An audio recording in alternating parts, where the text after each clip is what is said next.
Dunia hari ini seolah berdiri di atas lapisan kaca yang sangat tipis, di mana setiap langkah diplomatik bisa berujung pada keretakan besar atau justru sebuah jembatan menuju kedamaian. Bayangkan sebuah pagi yang tenang di pusat latihan militer Indonesia. Di bawah rimbunnya pohon-pohon tropis yang lembab, ribuan prajurit bersiap dengan doa dan dedikasi. Namun di kejauhan ribuan mil dari sana, tepatnya di tanah Gaza yang gersang dan penuh debu sisa reruntuhan, pemandangan yang ada adalah kebalikannya. Kontras psikologis ini menjadi pembuka dari sebuah narasi besar yang sedang disusun oleh bangsa Indonesia pada awal tahun 2026 ini. Masalah yang muncul ke permukaan bukan sekadar soal pengerahan pasukan, melainkan adanya tabrakan persepsi di panggung internasional. Media-media global mulai membicarakan sebuah angka yang menggetarkan, 8.000 personil. Angka ini bukan sekadar statistik di atas kertas, melainkan sebuah pernyataan harga diri dan komitmen kemanusiaan yang sangat masif. Konflik yang terjadi bukan lagi sekadar perebutan wilayah, melainkan perang narasi tentang siapa yang sebenarnya peduli pada nyawa manusia. Pergeseran paradigma ini menempatkan Indonesia pada posisi yang sangat unik. Kita tidak lagi hanya menjadi penonton atau pemberi pernyataan prihatin di forum-forum dunia, melainkan menjadi aktor utama yang turun langsung menyentuh tanah yang terluka. Janji yang ingin saya sampaikan kepada Anda dalam narasi ini adalah sebuah pemahaman jernih tentang apa yang sebenarnya terjadi di balik layar diplomasi kita. Kita akan melihat bagaimana Indonesia berusaha menyeimbangkan antara mandat konstitusi untuk menjaga ketertiban dunia dengan realitas politik yang sangat kejam di lapangan. Ini bukan hanya soal mengirim tentara, ini adalah soal mengirim pesan kepada dunia bahwa perdamaian memerlukan keberanian yang lebih besar daripada peperangan. Jika kita menilik kembali ke belakang, sejarah keterlibatan Indonesia dalam misi perdamaian bukanlah sesuatu yang lahir kemarin sore. Akar dari semangat ini tertanam kuat dalam DNA bangsa sejak proklamasi kemerdekaan. Semangat untuk ikut melaksanakan ketertiban dunia bukanlah sekadar kalimat pemanis dalam pembukaan Undang-Undang Dasar, melainkan janji suci yang telah membawa ribuan baret biru kita ke berbagai pelosok dunia, mulai dari gurun pasir di Sinai hingga hutan belantara di Kongo. Namun, Gaza memiliki beban sejarah dan emosional yang jauh lebih berat bagi masyarakat kita. Pertanyaannya kemudian adalah, mengapa sekarang? Mengapa di tahun 2026 ini langkah besar itu diambil? Jawabannya terletak pada momentum yang sangat genting. Dunia internasional sedang berada dalam titik jenuh terhadap konflik yang tak kunjung usai, sementara krisis kemanusiaan telah mencapai level yang tidak lagi bisa ditoleransi oleh akal sehat manusia. Langkah Indonesia yang merespons fase kedua gencatan senjata antara pihak-pihak yang berkonflik adalah sebuah kalkulasi yang sangat matang. Ketika banyak negara maju terjebak dalam kepentingan politik proksi, Indonesia muncul sebagai pihak yang relatif diterima oleh semua sisi karena rekam jejak diplomasi kita yang konsisten membela kemerdekaan tanpa harus memutus komunikasi dengan pihak manapun. Beijing melalui juru bicaranya, Lin Jian, memberikan respons yang sangat terukur. Dukungan mereka terhadap langkah Indonesia menunjukkan bahwa ada pengakuan global terhadap peran strategis kita.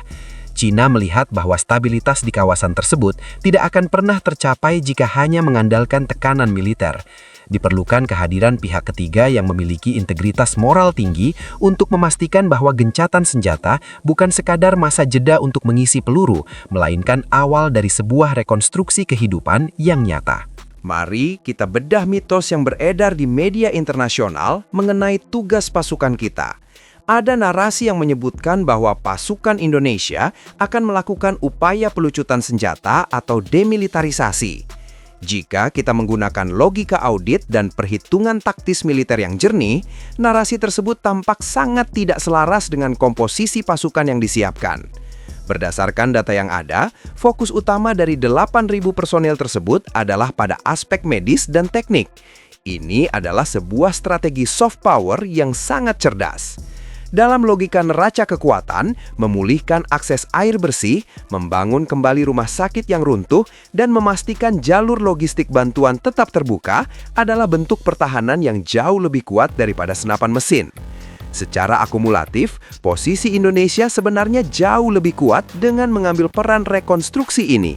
Kita tidak datang untuk menambah musuh, kita datang untuk mengurangi penderitaan. Analoginya sederhana saja. Bayangkan sebuah lingkungan yang hancur total karena pertikaian hebat.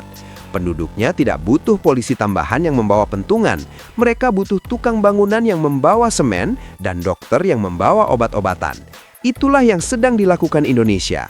Kita sedang membangun kembali fondasi kehidupan sehingga tidak ada lagi alasan bagi siapapun untuk mengangkat senjata karena rasa putus asa. Perhitungan logistik kita juga menunjukkan kesiapan yang luar biasa. Penggunaan kapal-kapal rumah sakit dan keterlibatan batalion Zeni dalam skala besar membuktikan bahwa visi kita adalah visi pembangunan. Secara matematis, biaya dan energi yang dikeluarkan Indonesia untuk misi ini adalah sebuah investasi jangka panjang bagi stabilitas global. Ketika Indonesia berhasil membangun kembali infrastruktur dasar di Gaza, kita sebenarnya sedang membangun monumen perdamaian yang tidak bisa dihancurkan oleh bom manapun. Ini adalah audit moral yang menunjukkan bahwa Indonesia adalah bangsa yang kaya akan empati dan matang dalam strategi. Di balik angka-angka dan strategi militer, ada jiwa-jiwa manusia yang menjadi pusat dari seluruh misi ini. Subjek utama dari drama kemanusiaan ini adalah warga sipil yang telah kehilangan segalanya, serta para prajurit kita yang mempertaruhkan nyawa demi sebuah prinsip. Pemerintah Indonesia melalui kementerian terkait telah memastikan bahwa setiap langkah prajurit kita dilindungi oleh perisai hukum yang sangat kuat. Penegasan bahwa kita tidak terlibat dalam upaya pelucutan senjata sepihak adalah langkah perlindungan bagi martabat prajurit kita agar tidak dipandang sebagai agresor oleh masyarakat lokal. Hukum internasional memberikan perlindungan khusus bagi misi kemanusiaan. Status warga negara dan hak-hak perdata para personil kita dijaga dengan protokol yang sangat ketat, memastikan bahwa kehadiran mereka di sana adalah legal dan diakui oleh komunitas internasional di bawah koordinasi yang tepat. Namun, lebih dari sekedar urusan hukum, ini adalah soal etika kekuasaan. Sebuah negara besar diukur bukan dari seberapa banyak musuh yang bisa ia taklukkan, melainkan dari seberapa banyak orang yang bisa ia selamatkan. Keputusan pemerintah untuk fokus pada tugas medis dan teknik adalah cerminan dari martabat bangsa yang menempatkan nyawa manusia di atas kepentingan politik praktis. Kita harus menyadari bahwa setiap bata yang disusun oleh tentara Zeni kita dan setiap luka yang dibalut oleh tenaga medis militer kita adalah pernyataan bahwa kemanusiaan tidak mengenal batas negara. Di lapangan, para prajurit kita adalah duta budaya yang membawa keramahan dan ketulusan Indonesia. Inilah yang akan menjadi pelindung alami bagi mereka, rasa hormat dan cinta dari orang-orang yang mereka bantu. Sebagai penutup dari analisis panjang ini, kita harus melihat gambaran besar yang sedang diupayakan oleh bangsa kita. Langkah berani di awal tahun 2026 ini adalah bagian dari visi strategis Indonesia untuk menjadi pemain utama dalam perdamaian dunia di masa depan. Kita sedang menunjukkan bahwa ada jalan tengah yang bisa diambil dalam konflik yang paling rumit sekalipun di muka bumi. Hubungan ini berkaitan erat dengan posisi Indonesia sebagai jembatan antara timur dan barat, antara negara-negara berkembang dan kekuatan-kekuatan besar dunia. Prediksi saya, dalam beberapa tahun ke depan, model pendekatan Indonesia di Gaza akan menjadi standar baru bagi misi perdamaian global. Dunia akan belajar bahwa cara terbaik untuk meredam konflik bukanlah dengan menambah tekanan, melainkan dengan memulihkan martabat manusia melalui bantuan yang nyata dan tulus. Indonesia sedang menulis ulang sejarah diplomasi internasional dengan tinta kemanusiaan. Pada akhirnya, perdamaian bukanlah sebuah kondisi statis yang tercapai begitu saja setelah senjata diletakkan. Perdamaian adalah proses aktif yang terus-menerus dibangun melalui tangan-tangan yang rela kotor karena bekerja, bukan sekedar tangan yang bersih karena tak mau peduli. Indonesia tidak datang ke Gaza untuk menguasai, Indonesia datang untuk mengabdi. Karena di atas segala kepentingan politik dan ambisi kekuasaan, ada satu hal yang tetap abadi, yaitu persaudaraan sesama manusia.